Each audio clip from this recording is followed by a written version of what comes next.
사무엘하 구약성경 사무엘하 2장 4절부터 7절까지 말씀 봉독하겠습니다.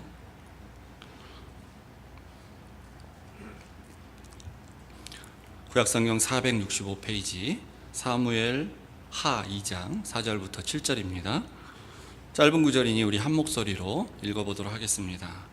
4절 시작. 유다 사람들이 와서 거기서 다윗에게 기름을 부어 유다 족속의 왕을 삼았더라. 혹이 다윗에게 고하여 가로되 사울을 장사한 사람은 길르앗 야베스 사람들이니이다 하매 다윗이 길르앗 야베스 사람들에게 사자들을 보내어 가로되 너희가 너희 주 사울에게 이처럼 은혜를 베풀어 장사하였으니 여호와께 복을 받을지어다. 너희가 이 일을 하였으니 이제 여호와께서 은혜와 진리로 너희에게 베푸시기를 원하고 나도 이 선한 일을 너희에게 갚으리니 이제 너희는 손을 강하게 하고 담대히 할지어다. 너희 주 사울이 죽었고 또 유다 족속이 내게 기름을 부어 저희의 왕을 삼았음이니라. 아멘. 잠깐 기도하겠습니다. 하나님 아버지, 이 시간에 성령님 함께하여 주셔서 말씀 가운데 우리가 하나 되게 하여 주시옵시고 우리를 향해서 하나님 바라시는 갈 길을 밝히 볼 수 있는 귀한 시간 되게 하여 주시옵소서. 부족한 종이 이 강단에 섰습니다. 하나님의 도우심과 함께하심이 있지 않으면 우리 가운데 은혜가 없음을 고백할 수밖에 없습니다. 주님 지켜주시옵소서. 예수님 이름으로 기도합니다. 아멘. 우리나라 말 중에 사자성어로 된 한자어 중에 배은망덕이란 그런 말이 있습니다. 은혜를 입은 것을 잊고 배신한다라는 그런 뜻입니다. 어려울 때에 도와주었는데 그 어려움 지나니까 언제 그랬냐는 식으로 고마워할 줄 모르는 그런 사람들 가끔 보면 있습니다. 또 도와준 사람이 때로는 다시 어려워져서 이렇게 도움이 필요로 할 때 그러면 그 예전에 도움 받았던 사람이 또 도와줄 수도 있어야 되는데 그렇지 않고 이제 나 몰라라 하는 그런 것이죠. 당신이 도와준 게 뭐가 있나? 당연한 거지. 그냥 내가 다 내 힘으로 했으니까 이렇게 된 거지 라고 그냥 생각하는 것입니다. 인생을 살다 보면은 이런 경험을 할 때가 간혹 있습니다. 그럴 때 정말 그 사람만 생각하면 정이 뚝 떨어지고 때로는 화가 치밀어 오르는, 그리고 다시는 그런 사람에게 도움을 주지 말아야 되겠다 이런 생각을 하게 되는 경험을 합니다. 인간 사이에서도, 사람과 사람 사이에서도 우리가 그렇게 생각하는 것처럼 사실은 하나님도 마찬가지십니다. 하나님께서 우리에게 많은 은혜를 주셨지만 그 은혜를 받은 사람이 그것을 그냥 당연한 것으로 여기고 하나님 앞에 감사함이 없고 소중하게 생각지도 않는다면, 그러면 하나님께서 그 다음부터는 이게 줘봐야 소용이 없구나, 이제 그만 줘야 되겠다 이렇게 생각을 하실 것입니다. 그래서 성경 가운데는 그 은혜를 받았음에도 불구하고 그 은혜를 하나님으로부터 더 받아서 누린 사람이 있는 반면에 그렇지 못하고 그 받은 은혜마저도 빼앗긴 그런 사람들의 예가 많이 나오고 있습니다. 대표적인 사람이 하나님께서 주신 은혜를 너무 가볍게 소홀하게 여겼던 그 야곱의 형인 에서입니다. 허울뿐인 것 같은 그 장자의 명분, 그까짓 게 뭐가 필요하다고 내가 지금 배고파 죽겠는데 하는 마음으로 그냥 동생에게 그래 너 가져라 하면서 팔아 넘기게 됩니다. 그 장자의 명분은 하나님 나라의 그 유업을, 아브라함에서 이삭으로 이어지는 그 유업을 이어서 하나님의 그 대의를 펼치는 맏아들로서 태어난 그 영광임에도 불구하고 그에게는 그 한낱 명분에 지나지 않았다고 생각한 것이죠. 또는 그 열매를, 하나님의 은혜로서 받게 된 그 열매를 제때 하나님께 바치지 않았던 그 포도원 비유 가운데 나온 이스라엘이 그래서 하나님의 심판을 받았던 것으로 보게 됩니다. 또 한편으로는 우리가 감사함을 마음을 가지고 충성하여서 그 작은 은혜라 할지라도 그것이 하나님께 주신 큰 은혜로 여기고 충성했어야 되는데 그렇지 못해서 그 가진 것마저 뺏기게 된 그 비유 속에 나온 한 달란트 받은 자와 같은 그런 모습일 때가 있습니다. 대부분의 경우는 사실은 범죄함으로 말미암아 하나님의 은혜가 내 가운데서 떠난 경우들입니다. 이렇게 하나님께서 우리에게 주신 은혜를 우리가 빼앗기지 않기 위해서, 그냥 그것이 없어지지 않기 위해서 사실은 시편 기자가 이 116편 12절에서 말했던 것처럼 항상 우리는 그 마음속에 내게 주신 이 모든 은혜를 내가 여호와께 무엇으로 보답할까라는 마음을 가지고 사실은 우리가 살아가야 됩니다. 하나님께서 주신 것이 그 은혜가 은혜로 여겨질 때에 그 은혜에 대한 보답으로 하나님 앞에 내가 무엇을 할 수 있겠습니까? 라고 살아가는 것은 마땅한 우리의 자세인데, 그런데 한편으로 또 하나님께서 우리에게 그렇게 하신 것은 하나님이 우리를 다스리는 통치의 방식이고, 하나님 우리를 다스리신 하나님의 백성과 하나님의 자녀를 대하시는 하나님 나라의 원리이기 때문에, 하나님이 우리에게 그렇게 하신 것은 우리도 우리끼리 사람과 사람 사이에 우리가 서로 그렇게 은혜를 주면 은혜를 받은 사람이 은혜를 은혜로 여기고 감사하고 다시 은혜를 갚고 하는 그 일도 너희들이 하라고 우리에게 그렇게 하시는 것이죠. 그런데 우리는 자칫 잘못하면 항상 우리의 충성과 섬김은 하나님께만 대한 것으로 생각하고 하나님께만 하면 된다고 생각하면서 사실은 내 주변에 있는 사람들, 가족들, 우리 교회 안에서의 만나는 집사님, 장로님, 형제, 자매들을 통해서는 그들에게는 이렇게 섬김과 충성을 하지 않아도 된다라는 그런 생각을 할 수도 있습니다. 그래서 시편 기자는 또 이렇게 또 말을 했습니다. 악인은 꾸고 갚지 아니하나 의인은 은혜를 베풀고 주는도다. 은혜를 베풀고 주는 그 사람이 하나님 보실 때의 의인이다 라고 말을 하는 것입니다. 오늘 우리가 읽은 본문 가운데서 자신들이 받았던 은혜를 정말 진정으로 은혜로 여기고 비록 위험과 희생이 있다 할지라도 그것을 감수하면서까지 갚는 그 사람들의 이야기가 나오는데, 그들이 바로 길르앗 야베스라는 도시에 살았던 사람들입니다.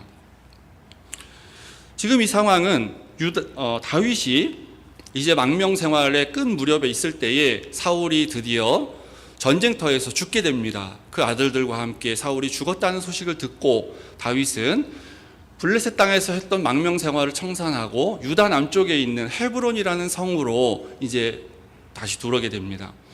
그 전까지 다윗은 이 유다 사람들과는 긴밀한 관계를 맺고 있었습니다. 그리고 본인 자신이 유다 지파 출신이기 때문에 유다 지파 사람들은 다윗을 굉장히 호의적으로 생각을 했었고, 그리고 다윗이 사울 왕의 뒤를 이어서 기름 부음 받은 왕이 될 거라는 그 하나님의 말씀을 기억하고 믿었던 사람들은 그를 이제 왕으로 삼게 됩니다. 그래서 유다 지파의 그 지도자들은 다윗을 이제 기름 부어서 왕으로 세웠습니다. 그런데 전체 통일 왕국의 왕이 된 것이 아니기 때문에 4절에는 다윗을 유다 족속의 왕이다 이렇게 이제 표현을 하고 있습니다. 어떻게 보면 한 지역의 한 지파의 소수를 위한 그런 왕이 되어져 있는 상태인 것입니다. 한국으로 치면 한 경상남북도, 전라남북도에만 왕이 된 것이고, 미국으로 치면 이 조지아를 중심으로 해서 이 동남부 한 8개주 정도에만 통치권이 미치는 왕이 되어진 것이죠. 그런 직후에 바로 왕이 되자마자 다윗 왕에게 첫 번째 임무가 주어지게 되는데, 이 길르앗 야베스 사람들에 대한 처리 문제입니다. 어떤 사람이 와서 다윗에게 길르앗 야베스 사람들이 사울 왕을 장사 지냈다 이런 소식을 전합니다. 무슨 의도로 이 사람이 다윗에게 이렇게 말했는지 우리가 성경에 표현되어 있지 않기 때문에 알 수가 없습니다. 그러나 여러 가지 정황상으로 봤을 때 다윗이 유다의 왕이 되자마자 첫 번째 해야 될 일이 놓여져 있는 상황 가운데 어떤 사람이 와서 이 일을 얘기했을 것은, 당신이 지금 이 길르앗 야베스 사람들의 이 행위에 대해서 뭔가 입장을 표명해야 되고 뭔가 하여튼 처리를 해야 된다라는 뜻으로 전했을 것이었습니다. 어떤 것이 옳고 그름이 문제가 아니라 어떻게 이 사람들을 대할 것이 옳은 것이고 어떤 것은 틀린 것이냐 하는 문제가 아니라 지도자로서 이 사람들이 한 이 일을 어떻게 하냐에 따라서 이후에 이 다윗의 왕국이 유다라는 그런 조그만 지방에서의 그냥 왕으로서 머물고 이 나라는 계속해서 분열된 상태로 갈 것인지, 아니면 이 나라가 통일을 이루게 될 것인지, 통일을 이루는데 그 통일도 평화적인 통일로서 남북이 연합하여서 그래서 통일을 될 것인지, 아니면 다윗이 군사를 이끌고 가서 무력으로 정복해서 통일의 왕국의 왕이 될 것인지를 결정하는 그런 굉장히 의미가 중요한, 상징이 중요한 그런 일을 지금 다윗은 맡게 되었던 것입니다. 그래서 아마도 이 사실을 고했던 그 사람의 입장에서는 우리가 알고 있는 이 세상에 돌아가는 원리에 입각하여 봤을 때,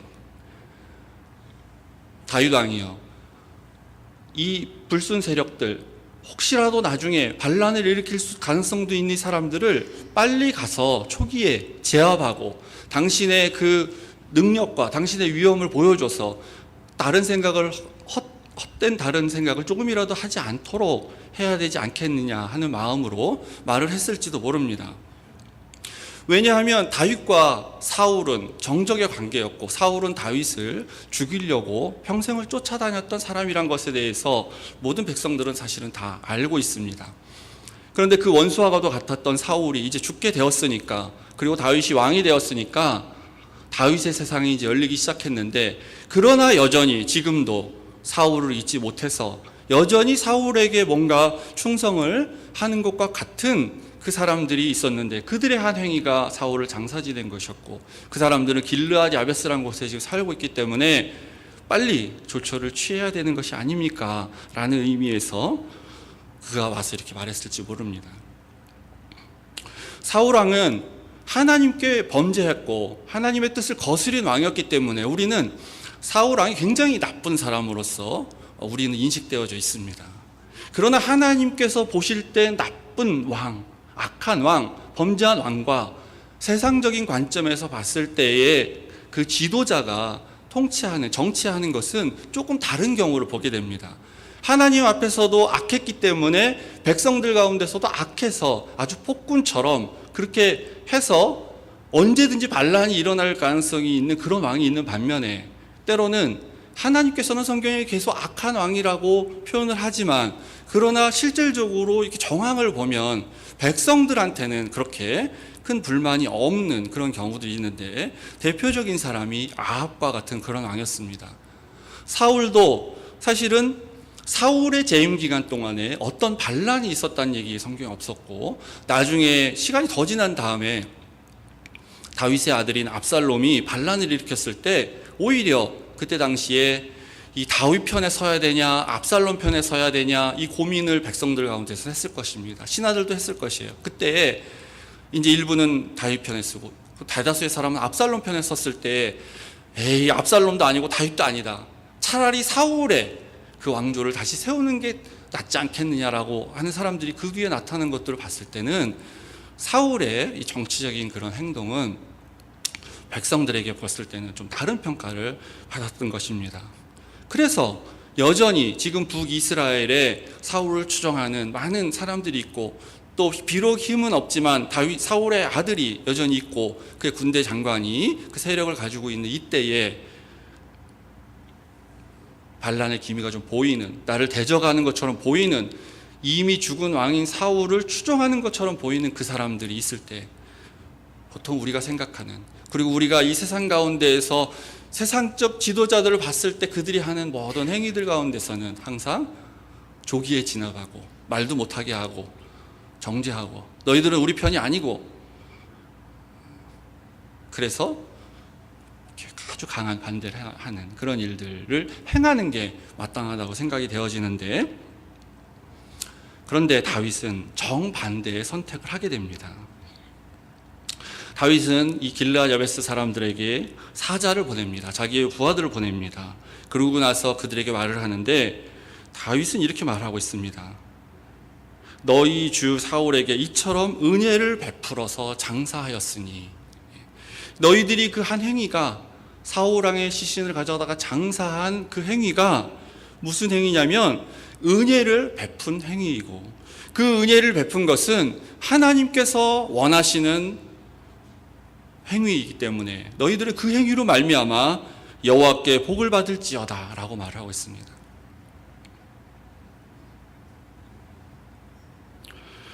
사울이 길보아 전투에서 그 블레셋과 싸우다 죽었을 때에 어떤 상황이 벌어졌었냐면, 블레셋에게 아주 무참하게 이렇게 전쟁에 패하게 됩니다. 그래서 블레셋은 이 사울 왕의 아들들을 죽였다라는 그 전쟁의 그 자기들의 그 성취감, 그리고 그것을 드러내기 위해서 사울 왕의 목을 베고 그 시신을 묻어준 게 아니라 벳산 성벽이라는 곳에 모서에 박아서 걸어놨습니다. 이제 고대의 전쟁 가운데 흔히 있는 일이죠. 그래서 우리의 용맹함과 우리가 이스라엘을 정복했다는 것을 알리고 싶었기 때문에 그들이 그렇게 했습니다. 이스라엘 입장에서 보면 굉장히 처참한 그런 상황이었어요. 굉장히 또 가슴 아픈 일이었어요. 한때는 우리의 왕이었던 사람이 장사지되지도 못하고 그 몸이 그냥 성벽에 못 박혀 있는 그런 상태에 있다라는 것. 그래서 너무나도 가슴 아픈 일이었습니다. 그렇지만 이 블레셋의 위세가 워낙에 세고 그것을 다 점령하고 있는 상태였기 때문에 그 지역을 아무도 이스라엘 가운데서 그곳에 가서 블레셋 지역에 가서 사울 왕의 시신을 가져다가 장사해야 되겠다라는 생각을 아무도 하지 못합니다. 그의 군대 장관이었던 아브넬조차도 그렇게 하지 못하고 그냥 있었는데, 이 소식을 들었을 때 이 길르앗 야베스 사람들이 상당히 먼 거리였음에도 불구하고 어떻게 보면 특공대를 조직해서 그들이 목숨을 걸고 그곳에 가서 블레셋과 싸워서 사울 왕의 시신을 가지고 오게 됩니다. 그 행위가 다윗이 봤을 때에 은혜를 베풀었다는 것이에요. 그리고 그것은 하나님께서 원하시는 일이기 때문에 너희들은 여호와의 복을 받을 자격이 있는 마땅한 사람이다라고 축복을 합니다. 그들은 단순히 사울 왕이 좋아서 사울 왕을 추종하기 위해서 그런 것이 아니라, 예전에 어떤 일이 있었냐면 한 15년에서 20년 전 사이에 길르앗 야베스란 도시에 암몬 족속이 쳐들어와서 이들이 아주 곤란한 상황에 직면하여 있었을 때에 이스라엘의 다른 모든 지파가 아무도 그들을 위해서 도와주러 나오지 않았었습니다. 그때에 이 소식이 전해지자 왕으로서 정식으로 등극하지 않았던, 기름 부음은 받았지만 그러나 아직 정식으로 왕이 돼서 어떠한 일도 하지 않았던 사울이 이때 하나님의 성령의 깊은 감동하심을 받고 하나님께서 원하시는 행함이 무엇인지를 깨닫고 그가 분연히 일어나서 이스라엘 백성들의 군대를 소집하고, 그리고 사울의 그 리더십의 통솔 아래 전국적인 그런 군사를 일으켜서 길르앗 야베스 사람들을 구해주게 됩니다. 그 일을 이 사람들은 전혀 잊지 않고 그 마음속에 깊이 간직하고, 아무도 도와주지 않았을 때에 이 사울 왕이 우리를 위해서 그렇게 행한 그것이 자기들에게 베푼 아주 큰 은혜라고 여기고 계속해서 살아왔던 것입니다. 그래서 지금 사울 왕은 죽었고 이제 다윗이 등장하고, 북이스라엘은 사울 왕의 죽음으로 말미암아 힘이 다 없어지고 언제 다윗에 의해서 통일이 될지 모르는 그런 위기적인 상황에서 나중에 혹시라도 우리가 이렇게 한 일을 다윗이 알면은, 그러면 우리에게 혹시 다른 화를 입히지는 않을까, 우리에게 혹시 복수나 하지 않을까 하는 그런 마음들이 그들에게 왜 없었겠습니까? 그리고 그것도 다 버리고 괜찮다, 그래도 우리 하자, 나중에 다윗에게 우리가 보복을 당한다 할지라도 그래도 하자, 이런 마음으로 하려고 했었어도 그거 자체가 쉽지 않은 상황이었어요.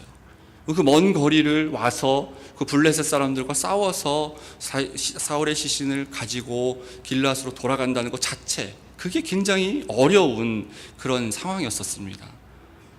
이럼에도 불구하고 그들이 안 해도 아무도 욕할 사람이 없음에도 불구하고 그 15년 전, 20년 전에 그들이 받았던 그 은혜를 진정으로 마음속에 뼛속까지 그 은혜로 깊이 깨달았기 때문에 이런 어려운 상황 속에서도 이 길르앗 야베스 사람들은 그 은혜를 갚는 것이 도리라고 생각하고 행하게 된 것입니다.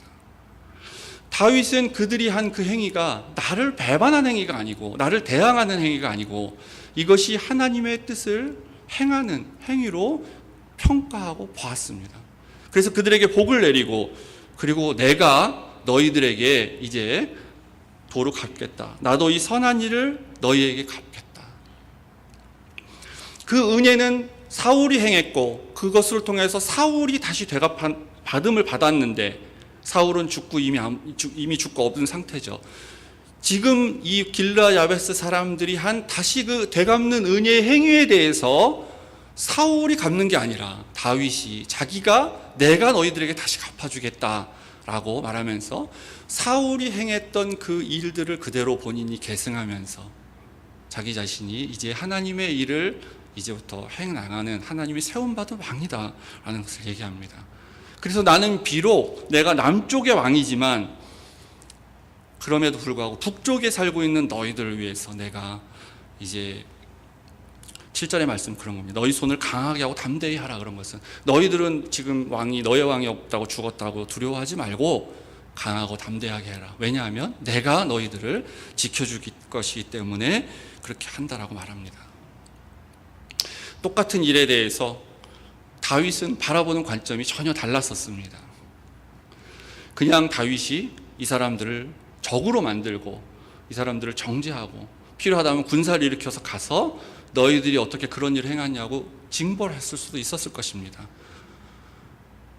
무엇이 옳고 그름의 문제가 아니라 다윗은 하나님의 관점에서 바라보고 이 땅 가운데서 행해져야 될 하나님의 그 공의, 하나님의 공평하심, 하나님의 자비하심은 무엇이냐? 다윗은 이 길르앗 야베스 사람들을 은혜로서 포용하고 이들을 받아들이고 자기 자신도 하나님의 은혜 가운데서 평생을 살아왔다는 것을 철저하게 깨닫고 알고 있는 사람이기 때문에 비록 지금은 정치적으로 나와 반대되는 사람처럼 보인다 할지라도 그러나 그들도 그들 속에 있는 하나님의 그 은혜, 하나님을 기억하는 그 은혜, 그것이 나와 같기 때문에 나는 이들과 연합하는 것이 하나님의 뜻을 행하는 것이다 라고 다윗은 선택한 것입니다. 다윗은 기름 부음을 받은 직후에 이 일을 처리하게 됩니다. 하나님의 세우신 왕으로 기름 부음 받은 것은 하나의 이 사람이 지금부터 왕이다라는 것을 알리기 위한 세러머니로서 그냥 그것을 행했다는 것이 아니라 그 다윗은 그 기름 부음을 통해서 이제 하나님의 대리자로 하나님의 성령에 충만한 사람으로 그렇게 지금 하나님의 뜻을 펼칠 사람이다 라는 것을 말해주는 것이죠. 기름 부음을 받았을 때 그가 그 직후에 행한 그 일 가운데에 하나님의 관점을 가지고 세상적인 원리를 따르지 않고 은혜를 선포하고 은혜를 아는 사람과 또 이 내가 은혜를 아는 나와 함께 연합하는 걸 통해서 이렇게 갔을 때에 남유다와 북이스라엘은 그런 무력으로 폭력으로 서로를 싸워서 전쟁을 통해서 한쪽이 한쪽을 죽이고 짓밟는 것을 통해서 통일을 이룬 것이 아니라 다윗의 이런 자세 때문에 북이스라엘과 남유다는 평화적으로 나중에 통일을 해나가게 됩니다. 우리는 성경 가운데 이렇게 하나님의 눈으로 하나님의 관점으로 자기의 인생을 바라봐서 하나님이 주시는 은혜와 더해서 그 이상의 추가된 은혜를 받았던 사람의 이야기를 잘 알고 있습니다. 그가 바로 뒤에서 왕이 된 솔로몬이라는 사람입니다. 솔로몬 왕은 사실은 다윗의 19번째인가 20번째 정도의 왕자였어요. 그 솔로몬 앞에 많은 왕자들이 있었고 나이도 20, 30년 이상 차이 나는 그런 왕자들이 있었습니다. 어머니인 밧세바가 낳은 자식 가운데서도 솔로몬 첫 번째가 아니에요. 네 번째였습니다. 그럼에도 불구하고 솔로몬이 다윗의 그 왕권을 잇는 그 왕으로 선택되는 데 있어서는 여러 가지 물론 많은 이유들이 있었을 것이에요. 그런데 솔로몬이 고백한 한 구절을 읽어보면 결정적으로 하나님이 왜 그를 택하셨는지에 대해서 알 수 있는 구절이 있습니다. 열왕기 3장 6절부터 7절을 보시면 여기서 우리가 발견할 수 있는데요. 여러분 6절 다 같이 읽으시기 바랍니다. 7절 제가 읽겠습니다. 시작. 솔로몬이 가로되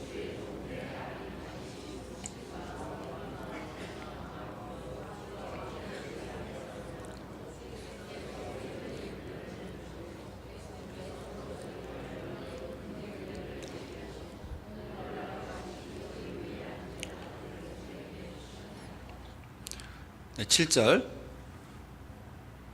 나의 하나님 여호와여, 주께서 종으로 종의 아비 다윗을 대신하여 왕이 되게 하셨사오니 종은 작은 아이라 출입할 줄을 알지 못하고. 솔로몬은 굉장히 똑똑한, 굉장히 지혜로운 그런 왕이었습니다. 그러나 하나님 앞에서 종은 작은 아이고 출입할 줄도 잘 모르는 그런 사람이라고 자기를 소개하는 것은 자기 자신이 왕이 될 가능성이 거의 사실 없는 것과 같은 그런 상황 속에서도 자기 자신이 왕이 될 수 있도록 해주신 것은 바로 6절에서 고백한 것처럼 여호와 하나님께서 그 아버지 다윗에게 항상 큰 은혜를 베풀어서 다윗이 그 은혜 가운데 살았던 그 모습을 보고 혹은 듣고, 그렇게 해서 다윗이 한낱 목동에 불과하게 양이나 치면서 살아갈 그런 사람이었음에도 불구하고 이 이스라엘의 왕이 되었게 만드셨던 그 하나님의 은혜가 있기 때문에 자기 자신도 하나님께서 은혜만 주시면 그러면 내가 왕이 될 수 있는, 하나님이 또 은혜 주셔서 내가 이제 지금 왕이 된 사람이다 라는 것을 고백한 것입니다. 이때가 바로 솔로몬이 하나님 앞에 1000번제를 드리고 영적으로 충만하면서 성령이 이끄시는 삶을 살 때에 하나님이 나타나셔서 내가 무엇을 원하느냐라고 물으실 때 첫 번째로 대답했던 것이 하나님에 대한 은혜를 고백하는 그 장면입니다. 그랬을 때 하나님께서 내가 지혜를 구했는데 지혜만 주는 게 아니라 여러 가지 복을 더 주시겠다고 하나님이 약속을 하십니다. 우리가 이렇게 하나님 앞에서 하나님이 주신 그 은혜를 소중히 여기고 감사하는 마음을 가지고 다시 또 은혜를 다시 되갚을 줄 아는 그러한 삶을 살게 될 때에 그때 하나님께서 우리에게 우리가 생각지도 못하는 더 큰 축복을 내리신다는 것을 여러분 믿으시기 바랍니다. 우리가 하나님 앞에 받은 은혜를 하나님께 드리는 것, 그것은 하나님한테만 끝나는 것이 아니고 우리가 서로를 향해서 사람과 사람 사이를 통해서도 언제든지 일어나야 될 그러한 일들입니다. 그렇게 될 때에 그것을 통해서 우리가 연합되는 것입니다. 생각이 다 다르고 의견이 다르고 하는 가운데 늘 싸우다가도 우리 그냥 은혜스러워야 되니까 은혜롭게 합시다. 그래서 그냥 그렇게 합시다. 그래서 우리가 연합이 되는 게 아니에요.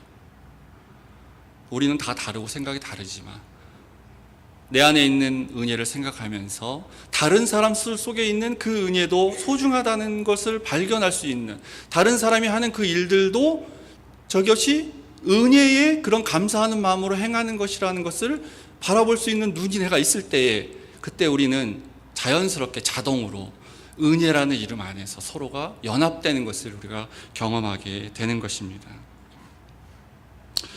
마지막으로 여러분들에게 축복을 드리겠습니다. 우리가 개인적인 삶을 살아가는 가운데에 은혜를 은혜로 여기고 하나님께 그것을 감사하고 드리고 또 서로를 위해서 충성하며 섬기는 그 은혜를 베풀고 또 주고받는 그런 삶을 여러분들 경험하시기를 축복합니다.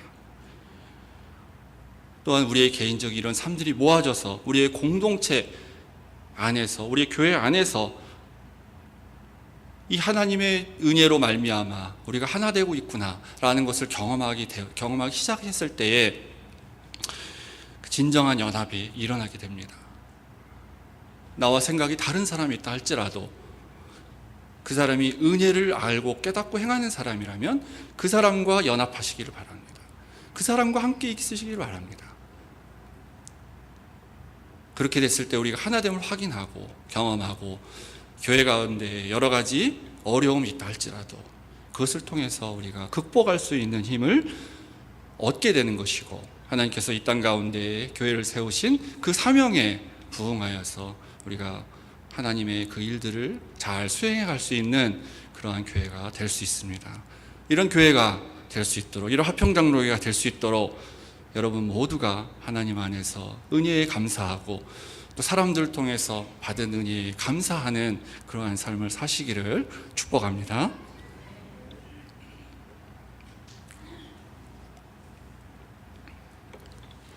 아버지 하나님, 우리의 연약함에도 불구하고 우리의 부족함에도 불구하고 오직 하나님의 은혜만으로 하나님이 우리를 이 자리에 불러주시고 함께하게 하신 것을 감사를 드립니다.